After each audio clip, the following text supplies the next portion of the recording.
মার্কিন president Donald ট্রাম্পের অন্যতম হাতিয়ার হয়ে উঠেছে শুল্ক আরোপ। তার দাবি, উচ্চ শুল্ক যুক্তরাষ্ট্রের উৎপাদন খাতকে আবারও শক্তিশালী করবে। দ্বিতীয় মেয়াদে ক্ষমতায় এসেই ১৯৭৭ সালের international emergency economic powers act ব্যবহার করে প্রায় সব দেশের পণ্যের উপর ২ অঙ্কের শুল্ক আরোপ করেন ট্রাম্প। তবে যুক্তরাষ্ট্রের সুপ্রিম কোর্ট এক রায়ে বলেছিলেন, এ ধরনের শুল্ক আরোপের ক্ষমতা নেই ট্রাম্প প্রশাসনের। এছাড়া যেসব আমদানিকারকদের শুল্ক পরিশোধ করেছিল তাদের অর্থ ফেরত দেওয়ারও নির্দেশ দেন উচ্চ আদালত। এবার নতুন শুল্ক আরোপের সিদ্ধান্তকে চ্যালেঞ্জ করে ট্রাম্প প্রশাসনের বিরুদ্ধে মামলা করেছে যুক্তরাষ্ট্রের ২৫টি অঙ্গরাজ্য। তাদের অভিযোগ, বাণিজ্য অংশীদার দেশগুলোর উপর এভাবে শুল্ক আরোপ করে আইনি সীমা অতিক্রম করেছে তারা। যুক্তরাষ্ট্রের আন্তর্জাতিক বাণিজ্যিক আদালতে মামলা দায়ের করে ডেমোক্র্যাট শাসিত ২৫টি অঙ্গরাজ্যের অ্যাটর্নি জেনারেল ও গভর্নরের একটি জোট, যার মধ্যে ওরেগন ও নিউ ইয়র্কও রয়েছে।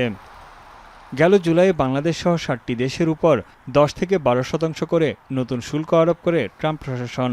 তাদের অভিযোগ ছিল, জোরপূর্বক শ্রমে উৎপাদিত পণ্য বাণিজ্য ঠেকাতে এসব দেশ যথাযথ ব্যবস্থা নিচ্ছে না। নিউ ইয়র্কের অ্যাটর্নি জেনারেল বলেন, সুপ্রিম কোর্টে হেরে যাওয়ার পর ট্রাম্প প্রশাসন আবার নতুন শুল্ক আরোপ করে আইন ভেঙেছে।